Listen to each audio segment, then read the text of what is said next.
Right, so I'm here at Metropolitan Museum of Art in New York, Manhattan. मेरे लिए ये जो museums हैं, they are like the temples of creativity. और मैं जब भी पहले यहाँ आया करता था, मैं किसी ना किसी म्यूज़ियम में ज़रूर जाता हूँ. Manhattan has some wonderful outstanding museums. Natural history का भी म्यूज़ियम बहुत अच्छा है, वॉशिंगटन डीसी में भी हैं. पर मैं आपको अंदर जाने के बाद ये बताऊँगा कि मैं यहाँ पे आज क्यों आया हूँ. And there is a very very specific reason. और जो सारे जो फिल्म एंथुजियास्ट हैं, एस्पायरिंग फिल्म मेकर्स हैं, उनको आज मैं ये ट्रिक भी बताऊँगा कि मैं अपनी फिल्मों को जो करता हूँ उसके पीछे रिसोर्सेज क्या होते हैं मेरे, मैं किस तरह से प्रिपेयर करता हूँ. और इस फिल्म की जो अब मार्केटिंग का टाइम आया है तो उसके लिए मैं कैसे अपने को प्रिपेयर कर रहा हूँ. What are my tools, techniques and resources. And I think it's going to be a very interesting insight. आप लोगों को मैं एक ऐसी ट्रिक बताऊँगा जो आपको अपनी फिल्म मार्केट करने में बहुत हेल्प कर सकती है. तो जस्ट कीप फॉलोइंग मी. और इस बहाने आप इतना ब्यूटीफुल वर्ल्ड के one of the best museums हैं ये, इसको भी देख सकते हैं, आर्ट देख सकते हैं, क्रिएटिविटी देख सकते हैं. और आपको ये समझ में आएगा कि ये म्यूजियम्स किस तरह मेरी लाइफ में मुझे हेल्प करते हैं. एक्शन.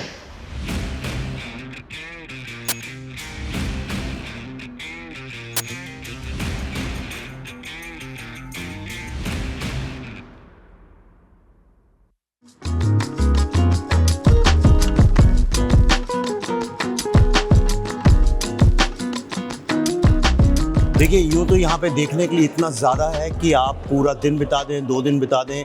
अगर आप मेरी तरह से अगर शौक़ रखते हैं इन सब चीज़ों का तो काफ़ी टाइम बिता सकते हैं. पर आई हैव, चूँकि मेरे पास टाइम बहुत नहीं है और मैं 2 चीज़ें जिनमें बहुत ज़्यादा इंटरेस्टेड था, वो एक तो है अमेरिकन फ़ोटोग्राफ़ी सेक्शन और दूसरा है एशियन, इंडियन, चाइनीज़ और ये जो आर्ट है पूरा. तो I wanted to focus on eastern art and American photography which is modern, contemporary और एक अलग सेंसिबिलिटी लेके आती है बाकी दुनिया के साथ. तो that's where I am going now. Okay, so this is American art, American photography. As you can see, I'll show you what I'm seeing. और मैं ये ज़्यादा शूट इसलिए नहीं करूँगा, मैं ये सिर्फ इसलिए कर रहा हूँ ताकि आप लोग भी इसको देखें और आपका भी एक इंटरेस्ट पैदा हो. हमें सिर्फ टूरिस्ट प्लेसेस में नहीं जाना चाहिए. अगर आप फिल्म मेकर बनना चाहते हैं, स्टोरी टेलर बनना चाहते हैं, तो आप स्टोरीज़ कैसे बताएंगे अगर आप खुद आर्ट नहीं देखते, अगर आप म्यूज़िक नहीं सुनते, अगर आप पेंटिंग्स नहीं देखते, तो आप खुद कैसे करेंगे ये काम. तो इसलिए मैं आपको धीरे धीरे सब दिखा रहा हूँ और सारा नहीं दिखाऊंगा, क्योंकि आप खुद आइए और आके यहाँ पे देखिए. तो देखिए, आज की अपनी डील ये है कि मैं कोई व्लॉगर नहीं हूँ, ट्रैवल व्लॉग्स नहीं बनाता. तो ये मत सोचिएगा कि मैं आपको यहाँ पे पूरा म्यूज़ियम दिखाने वाला हूँ, ये आप खुद देखिए. पर आप ये खुद सोचिए कि मैं ये क्यों कर रहा हूँ, आखिर मैं यहाँ क्यों हूँ. तो मेरा कहने का मतलब ये है कि अगर आप एक स्टोरी टेलर हैं, अगर आप एक फिल्म मेकर हैं, अगर आप रील मेकर हैं, अगर आप कंटेंट क्रिएटर हैं, तो आपको ऐसा क्यों लगता है कि ये जो कंटेंट आप बनाते हैं, रील्स बनाते हैं, ये सिर्फ उछल कूद, इधर हा हा ही हू के लिए नहीं. जब तक आप खुद म्यूज़िक कंज्यूम नहीं करेंगे, आर्ट कंज्यूम नहीं करेंगे, sculpting, different forms of creative expression को आप कंज्यूम नहीं करेंगे, तो आप किस तरह से आप खुद अपना कंटेंट क्रिएट कर पाएंगे. ये एक सोचने वाली बात है. तो इसलिए बहुत इम्पॉर्टेंट होता है कि जब आप किसी शहर में जाते हैं तो सिर्फ touch and go tourist spot पे चले गए, बेस्ट रेस्टोरेंट्स कौन से हैं, नहीं. As a film maker, as a story teller, ये आपका फ़र्ज़ है, ये आपकी ड्यूटी है.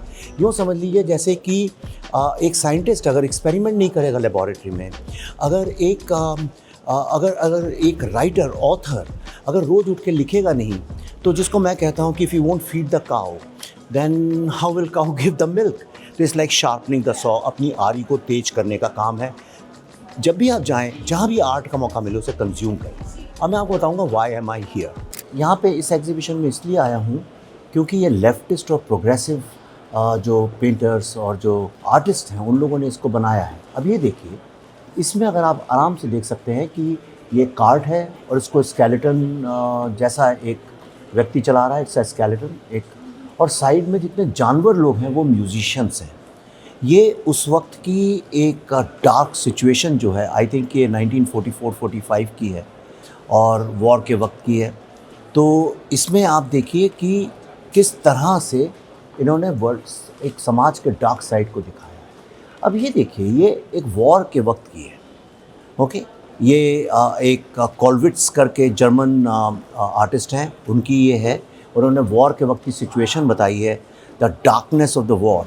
ये एक विडो है, ये बड़ी फेमस आर्ट है, ये एक विडो के बारे में। तो ये देखिए कि एक विडो उस वक्त वॉर में किस तरह से एक सिंबॉलिज्म, एक ग्रीव, कैसे ग्रीव कर रही है, वो सोल्जर मर चुका है। और ये बहुत ही प्रोग्रेसिव और लेफ्टिस्ट आर्टिस्ट है। कभी ये मत सोचिएगा कि अगर आप राइट विंग के हैं तो आपको सिर्फ राइट विंग की देखनी। मैं ऐसा कभी गलती नहीं करता। वो तो मुझे पता ही है कि क्या सोच है, मैं उन लोगों को जानता हूँ, पर मैं generally I try to go to different लोग जो अलग आइडियोलॉजी से आए हैं, अलग अलग वक्तों से आए हैं। तो यहाँ पे अभी ये एक लेफ्टिस्ट और प्रोग्रेसिव लोग, और स्पेशली वॉर, ऑपरेशन, ऐसी जो थीम जो लेफ्टिस्ट लोग काफ़ी पसंद भी करते हैं, इस तरह की थीम्स पे हैं। इसे देखने से क्या होता है कि मैंने आपको जैसे बताया था, इससे आपको एक दूसरा पॉइंट ऑफ व्यू पता चलता है, एक सेकंड पॉइंट ऑफ व्यू। और समाज जो है आप दो दृष्टिकोणों से देख सकते हैं। जब आप दो दृष्टिकोणों से देखते हैं तभी तो शिव की तरह आपकी तीसरी आँख से आर्ट जन्मता है। तो अब मैं आपको एक बहुत ही इंटरेस्टिंग चीज़ दिखाता हूँ जिसने मुझे बहुत प्रेरित भी किया हुआ है। तो ये जो आर्ट है, ये मेंडीज़ ने एक रियो एस्कॉन्डिडो नाम की एक फ़िल्म थी जो 1948 में आई थी। उसकी स्टोरी कुछ ऐसी थी कि एक स्कूल टीचर है जो कि एक शहर में आती है और वहाँ एक रूथलेस लैंड ओनर है। तो उसकी जो डिग्निटी और जो स्ट्रेंथ है वो आप इस ऑपरेशन के वक्त में देख सकते हैं। उसकी बॉडी में, चेहरे में, और जो हाथ दिख रहे हैं आपको, वो उसकी बड़ी एक बीमार है, पुअर हेल्थ है, मरने ही वाली है। और किस तरह से एक बच्चा जो कि फ्यूचर है, वो इस डार्केंड स्पेस में, बच्चा जो है वो वाइट में है और टीचर जो है वो ब्लैक में है, और चारों तरफ जो माहौल बन रहा है वो एक ऑप्रेसिव डार्क माहौल बन रहा है। और उसमें कैसे इसका चित्रण किया गया है। तो this painting has inspired me a lot and I have used this in my film. आपको ये देखने को मिलेगा, it's at the interval point. आप अगर इसको पॉइंट आउट करेंगे तो मैं आपकी बहुत तारीफ़ करूँगा। इसका मतलब आप एक अच्छे स्टोरी टेलर बन सकते हैं। अब इसको देखिए, कितना ब्यूटीफुल चित्रण है यहाँ पे। ये एक डॉक्टर है और उसके नीचे दो बच्चे हैं जो बीमार हैं, और उधर डेथ है। जो डेथ है वो एक बच्चा जो मर गया उसको लेके जा रहे हैं, और ये दो बच्चे हैं। अब इनका फेट क्या होगा? तो एक बच्चा डॉक्टर को देख रहा है और एक डेथ को देख रहा है। मतलब एक डॉक्टर से बचाए जाने की उम्मीद करता है और दूसरा जो है वो उसे लग रहा है मैं बचूंगा नहीं, मैं डेथ की तरफ जा रहा हूँ। तो ये देखिए चित्रण है कि फेट आपको कहाँ ले जा सकता है। एक ही बच्चे जो हैं वो, उनको ड्रॉ भी इस तरह से किया गया है कि दोनों एक स्प्लिट इमेज की तरह से लग रहे हैं। तो लाइफ में एक तरफ हमारे पास डॉक्टर है और एक तरफ डेथ है। हम किस तरफ देखते हैं उस हिसाब से हमारा फेट डिसाइड होता है। It's a beautiful piece of art. अब इसको ज़रा ध्यान से देखिए। इसमें आपको दिखेगा कि एक फिगर जो है वो कार्व्ड हो रहा है। एक हाथ में पेंट ब्रश हैं, एक हाथ में ऊपर देखिए सबसे ऊपर कोई स्कल्पटिंग कर रहा है, एक तरफ जो है वो प्रिंटिंग प्रेस चला रहा है, और नीचे जो है वो आर्ट से कार्विंग कर रहा है। तो ये दिखाने की यहाँ पे ये कोशिश की गई है कि ये जो आर्टिस्ट हैं तरह तरह के, these are the soul of a society. जब सोसाइटी में ऑपरेशन बहुत बढ़ जाता है, जब बहुत समस्याएं हो जाती हैं, और जो कॉमन मैन है, वी द पीपल, उन पर समस्याएं आती हैं, तो इन लोगों की ड्यूटी हो जाती है कि वो लोग खड़े होकर समाज को जागृत करें और एक रिबेलियन करें।